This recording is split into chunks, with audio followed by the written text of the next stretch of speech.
제가 아직 인생을 그리 길게 산 것은 아니지만 산다는 게 참 예측할 수 없는 일인 것 같아요. 평탄하고 순조롭게 사는 사람들도 있겠죠. 그런데 이제 겨우 40년 정도 살아온 제 삶에는 몇 번이나 큰 변곡점이 있었답니다. 아직 살아갈 날이 더 많은 나이 반환점도 돌기 전이라고 생각하지만 일련의 일들을 겪으며 느낀 바가 많았기에 여러분들과 나누고 싶어서 제 이야기를 해보려고 해요. 저는 남부러울 것 없이 다 누리며 어린 시절을 보냈어요. 친정아버지가 건설업을 꽤 크게 하셨거든요.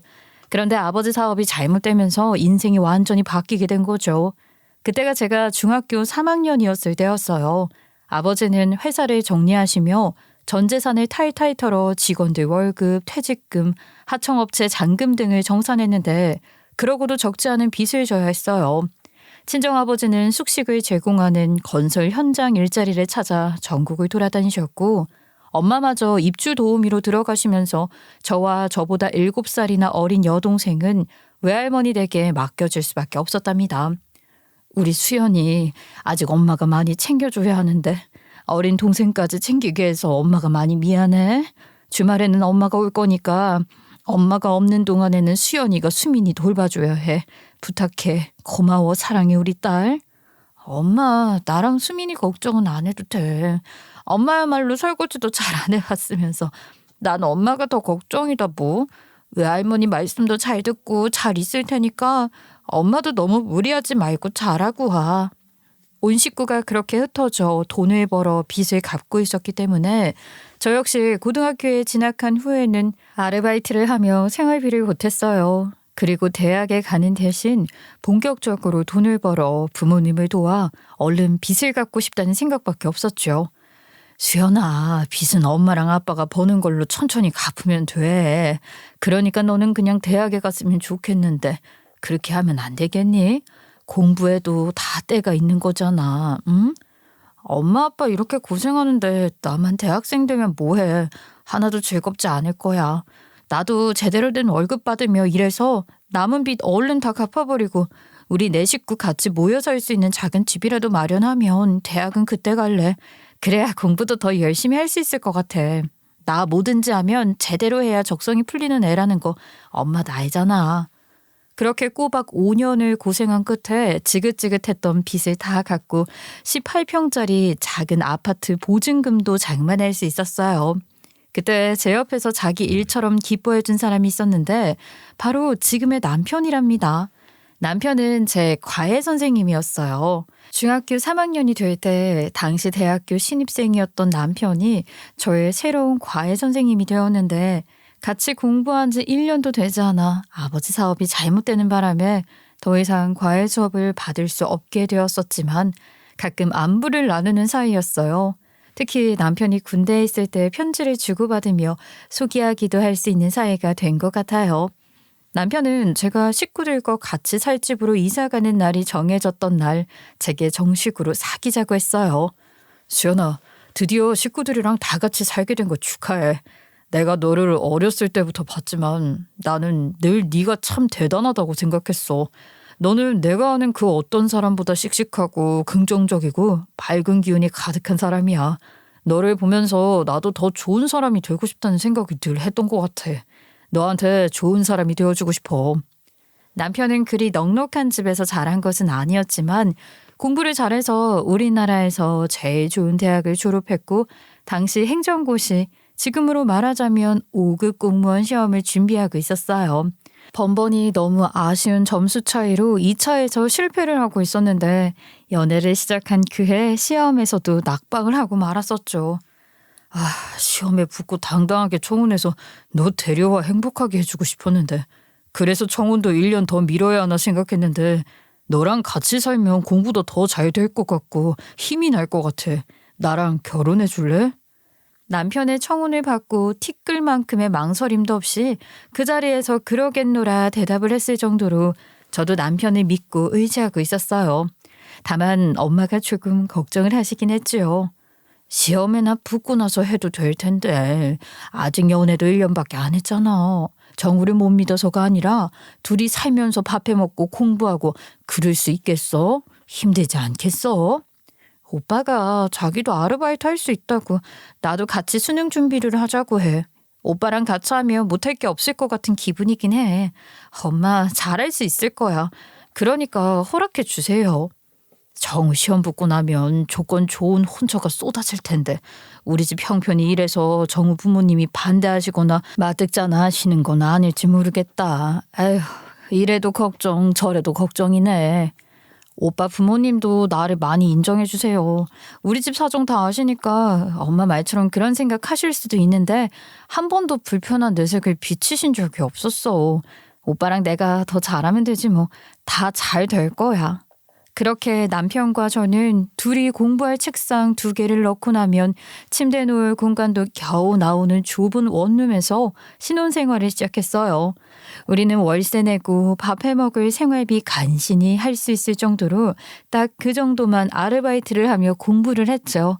그렇게 딱 1년을 투자해 남편은 행시에 저도 원하는 대학에 합격할 수 있었답니다. 내가 뭘 했어. 우리 둘 다 정말 장하다. 그치? 나 혼자였으면 이렇게 못했을 거야. 수고 많았고 이제부터는 내가 그동안 해주고 싶어도 못했던 것들 하나씩 하나씩 다 해줄게. 참, 수민이 처제도 합격했다며? 처제 학원비도 내가 도울게. 나랑 결혼 안 하고 있었더라면 넌 아마 수민이 처제 학비도 보태려고 했을 거야. 그렇지?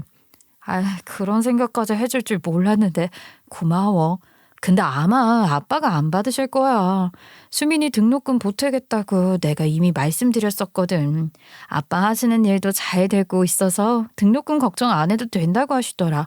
오빠 마음은 잘 전해드리자. 남편은 저와 친정을 모두 세심하게 살폈고 크고 작은 일에 늘 발벗고 나서며 물심양면으로 도왔어요. 그야말로 꽃길만 걸으면 되는 상황이었죠. 그런데 그런 행복은 오래가지 못했습니다. 제가 대학교 3학년이 되었을 때 우리 남편이 큰 교통사고를 당하게 되었거든요. 세상에, 아가 이 새벽에 이게 대체 무슨 일이야? 무슨 사고가 어떻게 났다는 거야? 전화 받고 병원으로 오는 내내 별별 생각을 다 했어. 대학 때 친하게 지낸 선배 아버지가 돌아가셔서 전주로 문산 갔다가 돌아오는 길이었어요. 비도 많이 왔던 데다가 요즘 일이 많아서 잠도 부족하고 피곤한 상태로 운전을 했거든요. 제가 따라가서 운전이라도 해줬어야 했는데 후회돼서 죽겠어요. 어머니, 오빠 괜찮겠죠? 고속도로 가드레일을 들이받으며 차가 전복되는 대형 사고였습니다. 새벽 시간이라 고속도로에 차가 별로 없었기 때문에 2차 사고는 없었지만 남편의 부상 정도가 매우 심각했어요. 생명이 위험할 정도였는데 다행히 목숨은 건졌으나 회복하고 재활하기까지 몇 년이 걸릴지 알 수 없는 상황이었죠. 그렇게 남편과 저의 기나긴 병원 생활이 시작된 거예요. 수연아, 이리 와서 잠깐 앉아봐. 내가 많이 생각해봤는데 너 이렇게 병원에 붙잡아두는 거 너한테 정말 못할 짓이잖아. 너 아직 얼마든지 새로운 인생 살 수 있는데 나 때문에 너까지 이렇게 살게 할 수는 없어. 오빠가 이럴까봐 내가 얼마나 불안했는지 알아? 아기 가지는 거 미루자고 한 것도 후회했어. 아이라도 있었으면 오빠가 그런 생각 안 할 것 같았거든. 오빠, 우리가 같이 이뤄낸 것들 다 잊었어? 나랑 같이 하면 다 잘할 수 있을 거라고 했잖아. 치료도 재활도 나랑 같이 하면 더 빨리 이겨낼 수 있을 거야. 나는 오빠 믿어. 그러니까 다시는 이런 이야기 하지 마. 알았지? 함께 힘든 시기를 의지하며 보냈고 달콤한 성과를 누리며 행복한 시간도 함께 보낸 사이인데 상황이 이렇게 됐다고 남편을 버릴 수는 없잖아요. 혼자 겪게 할 수는 없었습니다. 함께였지만 남편에게도 제게도 병원 생활이 쉽지는 않더군요. 병원에서의 하루는 참으로 더디게 흘렀어요. 그런데 참 신기하죠. 하루는 더디게 흐르는데 1년은 금방 지나가더라고요. 남편의 휴직 연장이 가능한 1년 동안은 월급의 일부라도 지급이 됐지만 이후로는 휴직 연장도 더 이상 할 수 없으니 당장 병원비라도 내려면 제가 돈을 벌어야 하는 상황이었어요. 그러던 중 남편이 입원해 있는 병동에 나이가 지긋한 수간호사 선생님이 저를 조용히 부르시는 거예요. 박정우 환자 보호자님한테 내가 뭐 좀 물어보려고 해요. 이런 얘기 실례가 될까봐 조심스러워서 얼마나 고민했는지 몰라요.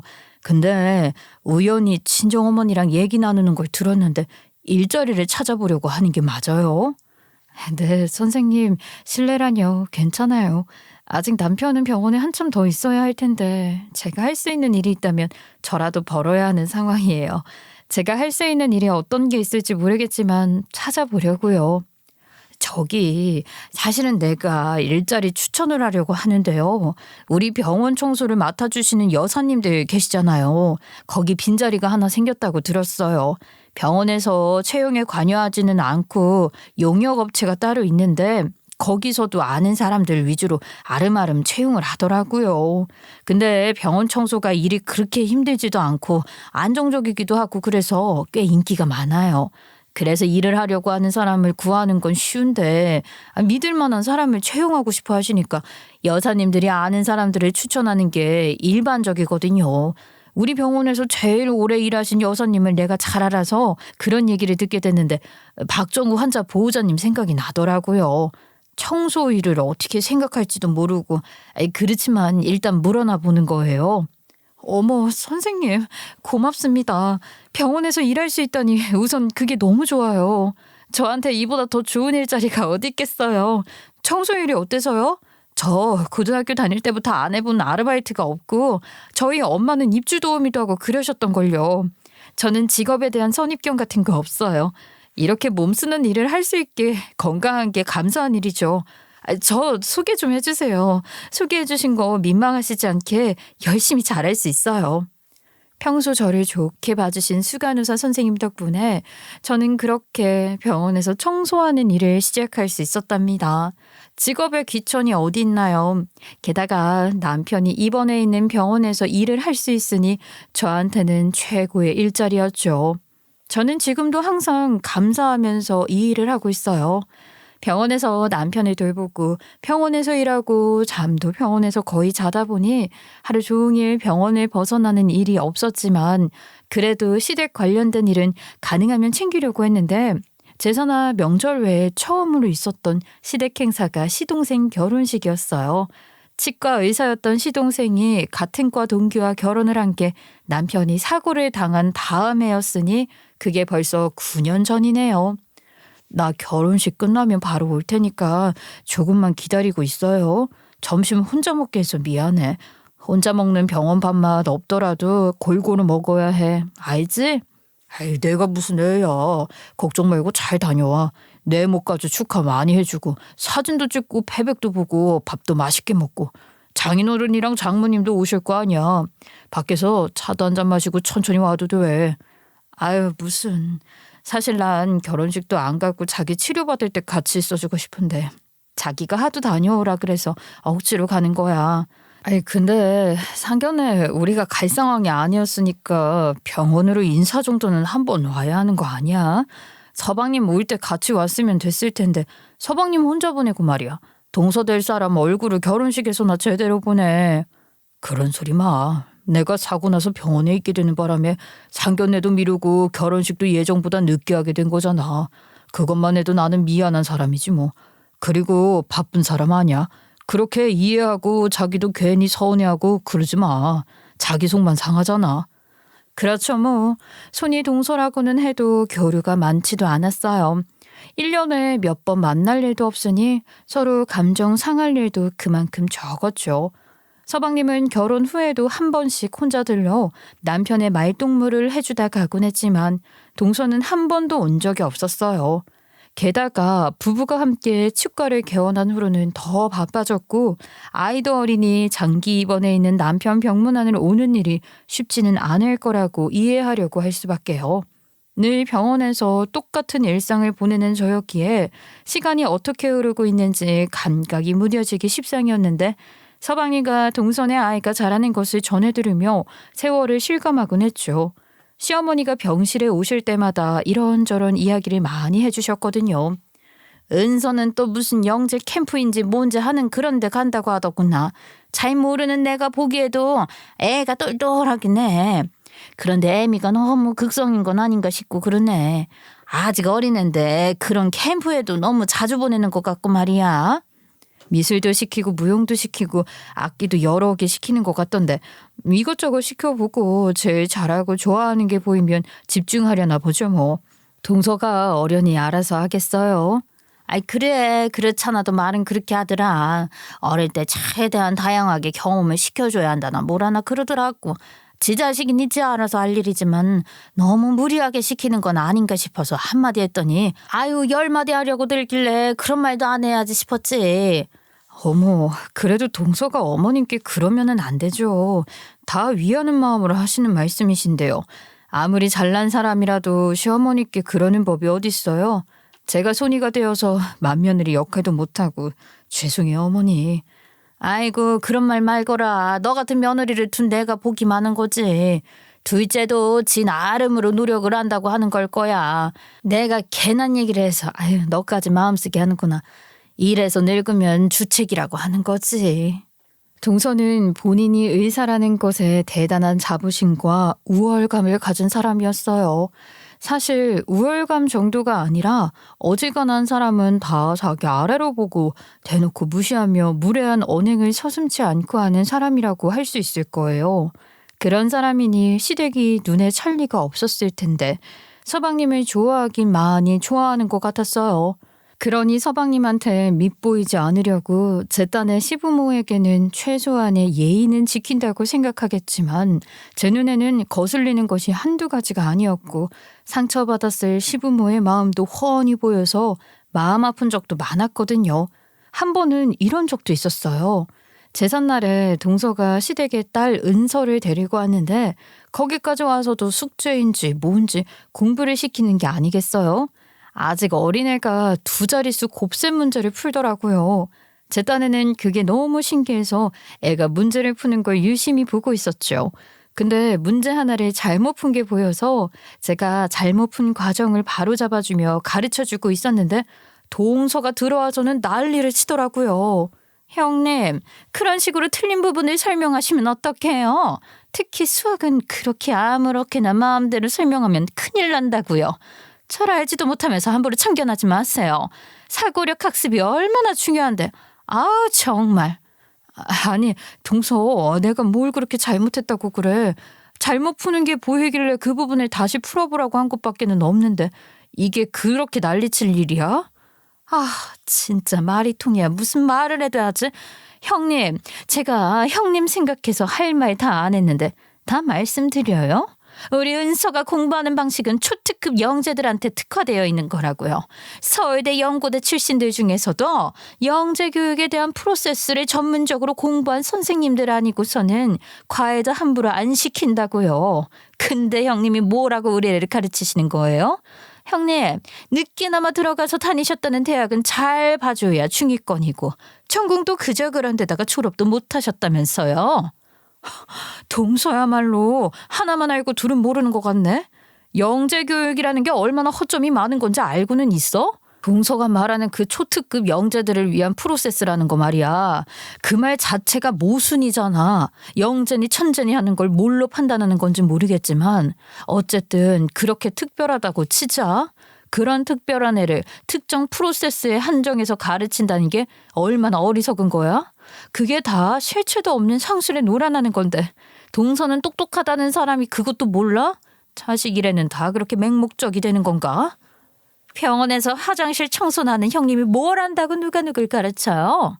하루 종일 병원에서 뉴스나 보면서 얻어들으신 건 있으신가 본데 뉴스에서 나오는 걸 고지고대로 믿으신다는 것도 어찌 보면 좀 따크네요. 어쨌든 앞으로 다시는 우리 은서 공부하는 거 참견하지 말아주세요. 아니 얘 둘째야. 아내가 그냥 못 들은 척 가만히 있으려고 했는데 도저히 안 되겠구나. 너 손이동서한테 말버릇이 그게 뭐니? 아니 손이동서가 아니라 길 가다 마주친 사람한테도 그런 말본새로 대하면 욕먹겠다. 어서 사과하고 다시는 그러지 말아라. 이래서 못 배우고 무식한 것들이랑은 말이 섞지를 말아야 하는 건데 아 어머님 제가 뭘 어쨌다고 그러세요? 저 틀린 말 한 거 하나 없어요. 자식 문제 그것도 자식 교육 문제가 얼마나 예민한 건데요. 가족이랍시고 손이랍시고 이렇게 참견을 하는 건 아니죠. 손이도 손이 나름이지. 애도 없고 하루 종일 병원에서 병수발이나 하는 사람이 뭘 한다고 저한테 훈수를 두냐고요. 그걸 제가 손아래라고 해서 다 받아들여야 하나요? 그건 아니죠. 저는 그렇게는 못해요. 이런 기분으로는 제 사고 뭐고 더 이상 여기 있기가 힘드네요. 저 먼저 가보겠습니다. 은서, 책 챙겨서 일어나. 그렇게 입이 대빨라와서 막말을 내뱉으며 소리를 지르더니 자기 딸을 데리고 가버리더군요. 저는 벙 찔 수밖에 없었죠. 그래, 100번 양보해서 애를 낳아본 적도 없는 저이니 자식을 위하는 사람 입장을 100% 공감할 수는 없을 거예요. 그렇지만 그렇다고 이런 식으로 나오는 건 정말 너무 무례한 거 아닌가요? 게다가 시어머니까지 나서서 한마디를 하면 못 이기는 척 잘못했다고 말하는 신용이라도 해야 할 텐데 이거는 뭐 더 날뛰더라고요. 그래도 시어머니한테는 그러지 않더니 지 자식 걸린 일에는 본색이 드러나는 모양입니다. 동서는 그런 식이었어요. 본인의 학력이나 직업에 대한 자부심이 대단한 만큼 그게 미치지 못하는 사람들을 무시하는 태도도 무례하기 짝이 없었죠.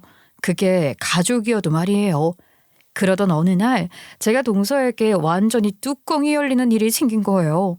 그날도 저는 평소와 다름없이 병원 화장실 청소를 하고 있는 길이었는데 동서가 조카 딸과 함께 있는 것이 보였어요.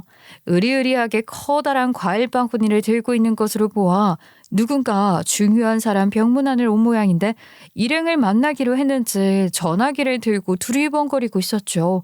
조카 딸이 저와 눈이 마주쳐서 인사를 했는데 그러자 동서는 그런 조카 딸 입에서 큰엄마라는 소리가 나오는 걸 막으려는 듯 다급하게 딸아이를 혼내더라고요. 엄마가 무식한 것들이랑은 눈도 마주치지 말랬지? 어디 사람도 많은 곳에서 아는 척을 하고 그래. 누가 보기라도 하면 어쩌려고? 아무리 자기 딸에게만 하는 말이라지만 제 귀에도 분명히 들릴 만큼 가까운 거리에 있었는데 어쩜 저러나 싶었어요. 참 해도 너무한다 싶어서 뭐라고 한마디를 하려고 했는데 동서에게 된통 꾸중을 들은 조카 딸이 사시나무처럼 바들바들 떠는 게 보였어요. 평소에도 동서가 딸 교육을 엄하게 시키는 걸 여러 번 봤지만 그렇게 떠는 모습을 본 적이 없었거든요. 그러더니 조카 딸이 손가락으로 제가 있는 쪽을 가리키며 말했어요. 엄마, 저기 선생님이야. 무서운 선생님. 그때 엄마한테 소리치고 우리 쫓아냈던 무서운 선생님이야. 라고 하더라고요. 조카 딸은 제 뒤쪽에서 우리가 있는 쪽으로 걸어오고 있는 어떤 사람을 보고 그렇게 떠는 거였어요. 동서와 저는 등지고 서 있어서 조카 딸이 손가락으로 가리킨 후에야 그걸 알아차렸거든요. 그 사람은 저를 보며 반색을 하며 제 손을 덥석 잡았어요. 세상에, 내가 얼마나 찾아다녔는지 알아요? 연락처 하나 남겨주지도 않고 그렇게 가버리면 어떡해요? 내 생명의 은인인데 말이야. 이렇게 만나지다니 보통 인연은 아닌가 봐요. 그분이 저를 보고 생명의 은인이라며 어쩔 줄을 몰라 하는 모습을 보더니 동서가 기함하며 갑자기 제 앞에 무릎을 꿇는 게 아니겠어요? 마마, 형님, 발목은 좀 어떠세요? 세상에, 어쩌다 발목을 접질리셔가지고 괜찮으세요? 이 발목으로 일하러 나오신 거예요? 제가 좀 도와드릴게요. 동서는 제 발목을 만지며 살피는 신용을 하면서 이렇게 말하더라고요.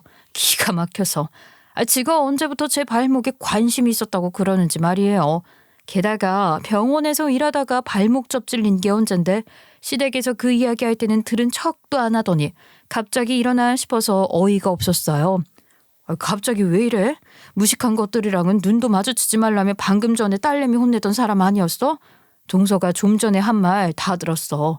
나를 그렇게 무시하는 동서가 이러니까 당황스럽네 정말. 저분이 뭔가 대단한 분이신가 보지? 저를 생명의 은인이라 부른 그분은 며칠 전 병원 비상구 계단에 쓰러져 있는 걸 제가 발견해 병원에 알려 응급처치를 받게 한 분이셨어요. 60대 후반은 되어 보이는 남자분이셨는데 발견 당시 의식이 있는 상태로 바로 의사 선생님께 처치를 받으셨고 환자복을 입고 계셨으니 신원 파악도 쉽게 될 것이라 생각해서 저는 그냥 제 일을 하러 갔던 거였거든요. 이후로 그분은 저를 찾으려고 백방으로 수소문을 하는 중이셨는데 거기서 저를 딱 발견한 거였어요. 그 교수님은 동서를 본체에만 채하고는 저를 자기 병실로 데려가셨어요. VIP 병동이라는 데를 처음 들어가 봤다니까요. VIP 병동은 청소도 아무나 들어가는 게 아니었거든요. 들어서자마자 좋은 냄새도 나고 과연 좋기는 좋더라고요. 교수님의 사모님도 아주 우아하고 고상한 분이셨어요. 교수님은 뇌경색으로 전조 증상으로 입원을 한 상태였는데 다행히 자각을 빨리 한 덕분에 위험한 상황까지 가지는 않았지만 입원 치료를 받으며 경과를 지켜보는 중이셨다고 해요. 그 와중에도 일 생각에 업무 통화를 하려고 사모님 몰래 전화기를 들고 비상구 계단으로 가셨는데 갑자기 통증을 느끼고 주저앉으신 거였다고 하시더라고요. 제가 조금만 더 늦게 발견했더라면 어떻게 됐을지 장담할 수 없는 거였다고 정말로 생명의 은인이라고 거듭 말하시며 살해를 하고 싶다고 하셨어요. 아유, 살해라니요. 당치도 않으세요. 그 상황에서는 누구라도 저랑 똑같이 했을 거예요. 그저 제가 우연히 그 시간에 거기서 교수님을 발견했을 뿐인데 그걸로 무슨 살해를 받아요? 아닙니다. 이렇게 아무 일 없이 건강하셔서 저도 기분이 너무 좋아요. 제가 너무 완강하게 사양하니 더 이상 고집을 부리진 않으셨지만 병실에 자주 놀러 오라고 하시고 남편의 병실까지 오셔서 거듭 고맙다는 인사를 하셨죠. 자기야, 참 별일을 다 겪는다 싶어. 내가 계단에서 구해드린 영감님이 이렇게 유명한 바이올리니스트일 줄이야. 그렇지 않아? 동서가 한눈에 알아보고 그러는 걸 보면 진짜 대단한 분인가 봐. 여전히 입김이 세고 영향력도 장난 아니고 막 그런 모양이지? 그러게나 말이야. 우리 자기가 대단한 사람을 구한 거였어. 그나저나 은서 바이올린 제대로 시켜보려는 것 같던데 재수 씨가 자기한테 다리 좀 놔달라고 부탁 같은 거 할지도 모르겠네. 안 그래? 지난번 일로 껄끄러워서 그런 소리 못하려나? 아유, 말도 마. 그렇잖아도 아까 나한테 무릎까지 꿇으면서 안 하던 짓을 하더라니까. 그 바로 전까지 막말하더니 말이야. 딸 일이라면 물불 안 가리니 무릎 꿇는 게 뭔 대수겠어? 그래도 그렇지. 어쩜 그 짧은 순간에 그런 머리가 돌아가나 몰라. 아우, 소름 끼치지 않아? 징그럽다 정말. 그때만 해도 그분이 그렇게 유명한 분이시라니 동서가 그저 잘 보이려고 하는 행동인 줄만 알았죠. 그런데 그게 전부가 아니었던 거였어요. 교수님 사모님께 들으니 큰 사건이 있었더라고요. 어머머, 그때 그 애기 엄마랑 동서지간이라니. 세상 참 좋네요. 그나저나 두 사람 분위기가 너무 달라요. 듣고도 안 믿길 정도야. 하여간 그날은 마침 나도 집에 있었던 덕분에 상황을 다 봤지 뭐예요. 아유, 말도 말아요.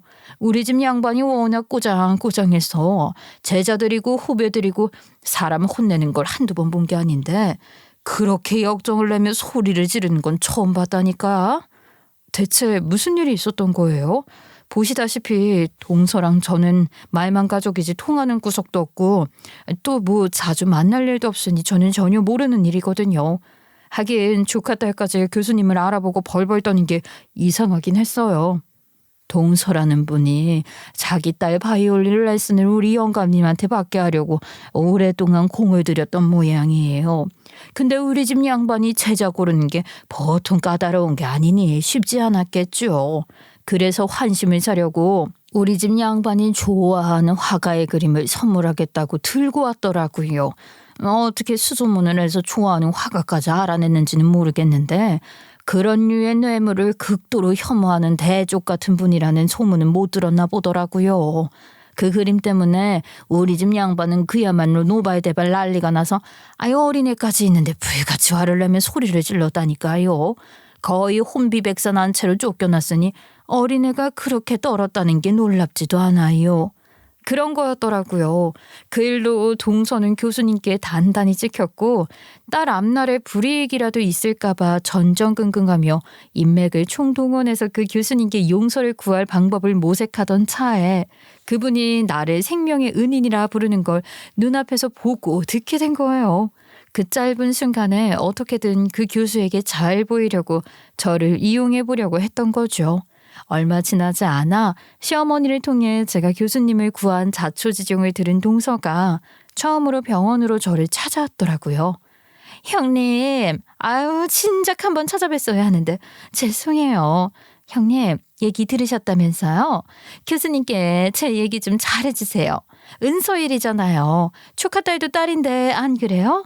제가 나쁜 마음으로 그런 것도 아니고 잘해보려다가 생긴 일인데 형님이 중간에서 말씀을 잘해주시면 오해도 풀릴 수 있고 그런 거 아니겠어요? 가족끼리 이 정도는 돕고 살아야죠, 형님. 바쁜 사람이 병원까지 직접 온 걸 보면 보통 일이 아니긴 한 모양이야. 그런데 동서가 평소에 나를 형님으로 생각하고 대한 적이 단 한 번이라도 있었어? 이제 와서 가족 어쩌고 하는 거 좀 그렇지 않아? 동서가 그렇게 대단하게 생각하는 소위 배운 사람은 이런 일에는 부끄러움 같은 걸 안 느끼는 거야? 나는 동서 말대로 대학 공부도 제대로 마치지도 못했지만 그렇게 배우지 않았어. 형님, 아유, 제가 그냥 부탁드리는 건 아니고요. 여기 병원 오면서 뭘 사가지고 오나 생각하다가 그래도 현금이 제일 낫다 싶어서 준비했어요. 병원비에 보태세요. 아주버님이 한번 병원 입원했다 하면 돈이 많이 깨진다면서요. 그래서 준비해봤어요. 그러니까 잘 좀 부탁드려요. 네? 아니야. 이런 거 받을 수 없어. 내가 정말 힘들 때도 동서나 서방님한테 도움 청한 적 없었는데 지금은 나도 살만한데 내가 이런 걸 왜 받겠어? 이런 도움 필요 없으니까 도로 가져가. 그 교수님께도 엄한 돈 쓰다가 그렇게 혼이 났다면서. 근데 지금도 돈으로 해결하려는 거야?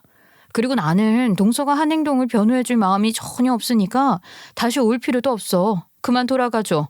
내가 오늘 좀 바빠서 말이야. 동서가 내미는 돈 봉투를 단칼에 거절하고 속 시원하게 할 말하면서 돌려보냈는데 그 모습을 교수님 사모님이 보셨던 모양이에요. 동서가 부탁하러 다녀간 거죠. 괜히 우리 영감 때문에 수연 씨만 중간에서 곤란한 거 아닌지 모르겠어요. 사실 그 그림 사건 있고 나서 우리 영감도 나름대로 수연 씨 동서에 대해 알아볼 만큼 알아본 것 같더라고.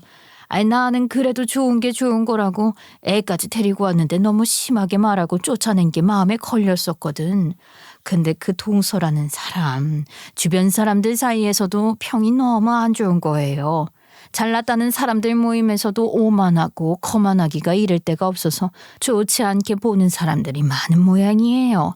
그러니 나도 뭐 더 이상 아무 말도 할 수가 없었어요. 아니에요. 저 곤란할 거 하나도 없어요. 저보다 사모님께서 더 곤란하신 것 같은데요. 지난번에도 말씀드렸지만 짐작하시는 대로 동서와 저는 가까운 가족이지만 그리 가깝게 지내지는 못했어요. 동서가 잘했다고 생각하지도 않고요. 저는 동서 일로 교수님이나 사모님께 어떤 부탁도 드릴 마음이 없어요. 그러니 저에 대한 고마움 때문에 동서나 조카딸을 잘 봐주셔야 할 이유는 전혀 없으세요. 그러지 않으셔도 돼요. 괜한 마음을 쓰시면 그땐 정말 제가 곤란할 것 같아요. 교수님께도 꼭 전해주세요. 서방님도 동서 등살을 남편에게 와서 부탁을 하기도 했지만 남편도 저와 같은 생각이었기 때문에 동서를 돌려보내며 같은 부탁을 다시 하지 말라고 했죠. 그럼에도 불구하고 동서는 한동안 계속해서 제게 연락을 해오더라고요. 근데 이번에는 제가 직접 동서에게 복수를 할 수 있는 기회가 생긴 거예요. 제가 복수라고 말을 하기는 하지만 사실 복수 같은 걸 의도한 게 아니고 좋은 마음에서 시작된 일이었어요.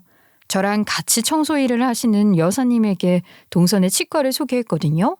근데 그 여사님이 조심스럽게 하는 말씀이 아니 내가 치과 소개까지 받았는데 얘기는 해줘야 할 것 같아서 말이야. 그 치과가 아무래도 과잉 진료를 하는 것 같더라고. 꼭 해야 되는 치료가 아닌데도 이것저것 다 해야 한다고 해서 치료 항목이 자꾸 늘어나는 거야. 게다가 내 친구는 다른 치과에서 똑같은 치료를 받았는데 자기네 동서 병원이 진료비도 유난히 비싸게 받더라니까. 그래서 내가 동네 맘카페에 후기를 올려봤는데 내가 또 그런 거 잘하잖아. 비슷한 사람들이 많은지 그 글이 좀 화제가 됐어. 게다가 사람들이 그런 건 널리 알려야 된다면서 여기저기 퍼나르기도 하고 그랬나 봐. 병원 이름 같은 건 당연히 안 밝혔는데 그래도 뭐 알아볼 사람들은 다 알아보잖아. 모르긴 몰라도 동선의 병원에 타격이 좀 있을 거야. 아유, 내가 괜히 미안해서 자기한테 얘기하는 거야. 그런 일이 있었어요? 아니에요. 아는 병원이라고 소개해드린 건데 제가 죄송해요. 병원도 크게 잘해놓고 기계도 다 최신식으로 들여놨다고 해서 저는 그런 줄로만 알았어요. 동료 여사님 얘기를 들었어도 그냥 그런가 보다 했는데 생각보다 상황이 심각한 것 같더라고요. 시어머니를 통해 들으니 과잉 진료 중에서도 악질 케이스로 소문이 일파만파 퍼졌다는 거예요. 그러게 말이다. 코디네이터인지 실장인지 하는 사람들이 환자들한테 치료 계획을 알려주면서 무슨 백화점에서 물건 팔듯 그랬다는구나. 당장 급한 치료가 아닌데도 꼭 받아야 하는 치료처럼 얘기하고 충치에 더 씌우는 재료 같은 것도 보험도 안 되는 비싼 걸로만 권하고 일시불로 내면 깎아준다고 하면서 한 번에 결제하도록 유도하고 게다가 뭘 잘 모르는 노인네들한테는 더 심하게 그랬다는 거야. 애비는 그런 걸 하나도 모르고 있었다는데 애미 혼자서 어떻게 그럴 수가 있었는지 말이다. 맘카페 후기가 얼마나 화제가 됐던지 환자가 대폭 줄어든 건 당연하고 방송사에서까지 관심을 가지는 바람에 취재를 나왔다는데 그 바람에 리베이트 사건까지 파헤쳐지게 된 거예요. 사건은 그야말로 눈덩이처럼 커져서 조사를 받고 있는데 동서는 형사처벌까지 받게 될지도 모른다고 해요. 그런 상황이니 딸 바이올린 문제는 문제도 아닌 게 되었죠. 이렇게 문제가 연이어 생기니 저한테는 일절 연락을 안 하더라고요. 동선에 악재가 연이어 일어났다면 반대로 우리 부부에겐 호재가 계속해서 찾아오고 있었습니다. 남편이 사고를 당하고 난 뒤 입원과 퇴원을 계속해서 반복했어요. 그리고 퇴원을 했을 땐 재활치료도 꾸준히 했었죠. 우선 제일 먼저 남편의 재활치료가 드디어 눈에 띄는 차도를 보이기 시작했어요. 다시 옛날처럼 걸을 수 있다는 희망에 남편은 더 열심히 치료를 받고 있고 경과는 나날이 좋아지고 있었어요. 그리고 남편이 병원에서 입원과 퇴원을 반복하면서 일기처럼 쓰는 노트가 있었는데 교수님 사모님이 우연히 그걸 보시고는 글이 너무 좋다고 하시더니 지인을 통해 출판 제의를 하신 거예요. 출판사에서도 남편처럼 오랜 투병 생활을 하는 사람들뿐만 아니라 다양한 사람들에게 희망과 감동을 줄 수 있는 글이라고 고무적인 이야기를 많이 해주셨죠. 그렇게 출판 준비를 하는 과정에서 오랜 재활 치료를 이겨낸 사례로 강연 제안도 받게 되었어요. 자기야, 책도 나오기 전에 이런 제안까지 받게 되다니 갑자기 일이 다 너무 잘 되니까 얼떨떨하면서도 너무 좋아. 자기도 좋지? 그래, 관심을 가져주시는 게 고마운 일이긴 해. 근데 강연은 좀 미루면 좋겠어. 강연장에 혼자 힘으로 걸어서 들어갈 수 있게 됐을 때 그때 하고 싶어. 그래야 더 잘할 수 있을 것 같거든. 아직은 사람들 앞에 서는 게 좀 자신이 없어. 책을 내는 거랑은 다른 얘기 같아. 자기야, 자기 말도 맞는데 내 생각은 조금 달라. 이번에 자기 강연을 듣게 될 분들은 다 자기처럼 큰 사고를 당하고 길고 긴 투병, 차도 없이 고통스럽기만 한 재활 상태에 지친 상태야. 그런 분들이기 때문에 아직 혼자 힘으로 걸을 순 없어도 희망을 잃지 않고 더 열심히 치료를 받고 있는 자기 모습에 더 공감할 수 있지 않을까? 난 자기가 휠체어에 앉은 상태로라도 강연을 했으면 좋겠어. 제안받은 강연의 취지가 너무 좋기도 했고 저도 계속 남편을 설득한 덕분에 남편도 생각을 바꿔 강연을 하게 됐는데 감사하게도 반응이 너무 좋았어요. 그래서 강연 제안이 자꾸 들어오더라고요. 이제는 일반 기업이나 대학교의 워크숍 강연을 비롯해 병원이 아닌 곳에서 더 많이 연락을 주고 계세요. 덕분에 저는 요즘 남편 매니저 역할을 하느라 정신이 없답니다. 남편의 이야기가 많은 사람들에게 인정받게 된 것이 너무 기쁘고 뿌듯해요. 동서와 서방님은 엄청난 벌금을 물게 생겼고 가뜩이나 안 좋은 소문으로 환자도 없는 판이니 병원을 처분한다고 해요. 불명예스럽게 병원 문을 닫는 거라 병원을 받아가겠다고 나서는 사람도 없고 권리금 같은 걸 받는 것도 어렵게 된 거죠. 개원할 때 들인 돈이 얼마며 그게 다 빚이었을 텐데 투자금 회수도 덜 된 상황에서 병원을 정리해야 하니 남은 빚만 고스란히 떠안아야 하는 모양이었어요. 한푼이 아쉬운지 연락을 딱 끊었던 동서가 다시 찾아와 돈 이야기를 하는데 그 꼴이 너무 우습더라고요. 형님, 아주버님 상태도 많이 좋아지시고 요즘 강연도 조용조용 하신다면서요. 책도 곧 나온다고 하고 형님네 살림 좋아졌다고 어머님이 그러시더라고요. 그래서 말인데 저희 돈 좀 빌려주세요. 네? 저희 사정 들어서 하시잖아요. 인테리어 공사에만 얼마가 들었는데 그 돈 다 날아간 거나 다름없고 기계도 다 최고로 좋은 것들로만 들여놨는데 중고로 처분하려니 반값도 못 받아요. 울며 겨자 먹기로 처분해도 벌금 내는 것도 부족하고 당장 병원 문 닫으면 남아있는 빚 이자 넣는 것도 캄캄하다고요. 전 당장 일도 할 수 없는 상황이고 우리 은서 아빠가 페이닥터로 들어가서 받는 월급으로는 감당이 안 돼요. 형님 제발 좀 도와주세요.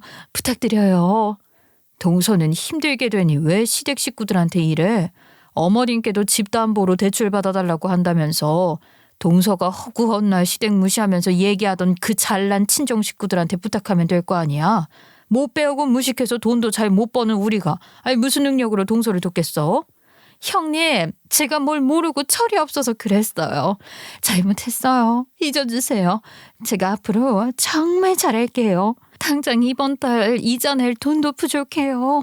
저 때문에 아빠 일도 타격을 입게 생겼다고 친정에서는 저를 집에 들여놓지도 않아요, 형님. 부탁드려요. 얼마라도 좀 도와주세요. 평소 그렇게 무시하던 제 앞에서 설설기며 싹싹 빌다시피 하는 동서를 보니 상황이 어렵긴 어려운 모양이다 싶었어요. 동서가 속해 있던 우월의식에 젖어 있는 좁디 좁은 지역사회에서는 진작 퇴출당했고요. 친정에서도 동서네를 도울 생각이 없는 것 같으니 부탁할 곳이라고는 시부모와 저희밖에 없었던 거죠. 자기야, 사람 잘 안 바뀐다는데 이번 일로 동서가 정말 뭔가를 깨닫고 좀 바뀌려나? 지금이야 당장 급하니까 저렇게 납작 엎드려도 기를 쓰고 제기해서 이 수모를 갚아줄 궁리만 하는 건 아닌지 모르겠어. 그러고도 남을 사람 아니야? 그러게, 형사처벌은 아직 결과가 안 나왔으니까 어떻게 될지 모르겠지만 죗값 제대로 치르면서 반성이라는 것도 좀 하고 그러면서 삶의 가치관을 바꾸는 계기가 되면 얼마나 좋을까 싶어. 정민이도 이미 재수 씨한테 질릴 대로 질려서 당장이라도 헤어질 것처럼 이혼 얘기를 하더니 그래도 애도 있고 그러니까 재수 씨가 잘못을 뉘우치고 변하기를 기다려주려고 마음 바꿔먹은 것 같더라고. 그렇다고는 해도 언제까지나 기다려줄 수는 없는 일이니 재수 씨가 빨리 정신을 차려야 할 텐데 말이야. 은서나 서방님을 위해서도 그렇고 무엇보다 동서 자신을 위해서 그러기를 바라는데 과연 그럴 수 있으려나 모르겠어. 잘 되기를 바라며 지켜보는 수밖에 우리가 뭘 더 하겠어? 사실 솔직히 말하면 난 지금 동선에 신경 쓸 겨를이 없어. 당장 자기 강연제에 들어오는 거 스케줄 조정도 해야 하고 출판사에서 최종본 보내온 것도 자기랑 같이 한 번 더 봐야 하고 할 일이 얼마나 많은데. 고마워. 일이 이렇게 잘 풀리는 거 다 자기 덕분이야. 그런데 이제 나한테 신경 쓰는 건 좀 줄이고 자기 공부를 다시 시작하면 좋겠어. 대학에 다시 들어가서 공부를 해도 좋고 말이야.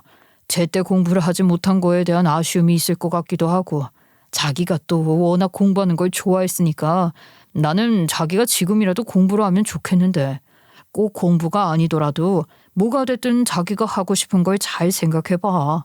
자기 뒷바라지를 내가 해줘야 하니까. 재활도 더 열심히 받을 거야. 조금만 더 힘내자. 그리고 우리 아이도 가져야지. 남편의 얘기는 가슴이 먹먹해질 정도로 감동적이었어요. 같은 병실에 입원한 환자들을 찾아오는 손님들 중에 어린아이가 있을 때면 제가 유난히 반가워하면서 예뻐하곤 했는데 남편이 그런 제 모습을 볼 때마다 마음이 아팠던 모양이에요. 이제 아프고 힘들었던 지난 일들은 다 잊어버리고 아프고 힘들었던 만큼 지금의 행복을 충분히 즐기려고 합니다. 하루하루가 벅차게 감사한 일들로 가득한 요즘을 살고 있거든요. 아버지 사업이 잘못된 이유로 힘든 일들이 많았지만 그래도 사랑하는 가족들과 함께였기에 얼마든지 이겨낼 수 있었어요.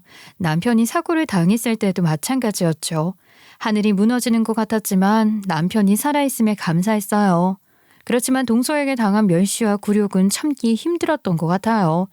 동서의 비뚤어지고 잘못된 사고방식을 경멸하면서도 동서가 내뱉는 말에 상처를 받기도 했고 동서가 잘못되기를 바라기도 했어요. 남편을 돌보느라 저 스스로의 삶을 위해 무언가를 주체적으로 해볼 기회조차 갖기 힘들었던 제 처지가 답답하고 갑갑하기도 했죠. 손아래 동서에게 무시를 당하면서도 복수다운 복수를 할 힘이 없다는 게 한스러웠어요. 저도 사람인데 그런 생각을 왜 안 해봤겠어요. 그런데 동서가 저렇게 스스로 무너지는 걸 보면서 많은 생각을 했답니다. 제 인생은 지금부터 새롭게 시작되는 것 같거든요. 뭐든지 할 수 있을 것 같아요. 저는 제게 주어진 새로운 기회의 시간들에 저 스스로를 발전시키는 데 쓸 거예요. 다른 사람을 끌어내리거나 제가 당한 걸 복수하는 데 쓰지 않을 거예요. 그런 건 제가 굳이 그렇게 애쓰지 않아도 저절로 해결되는 일들이라는 걸 알았거든요.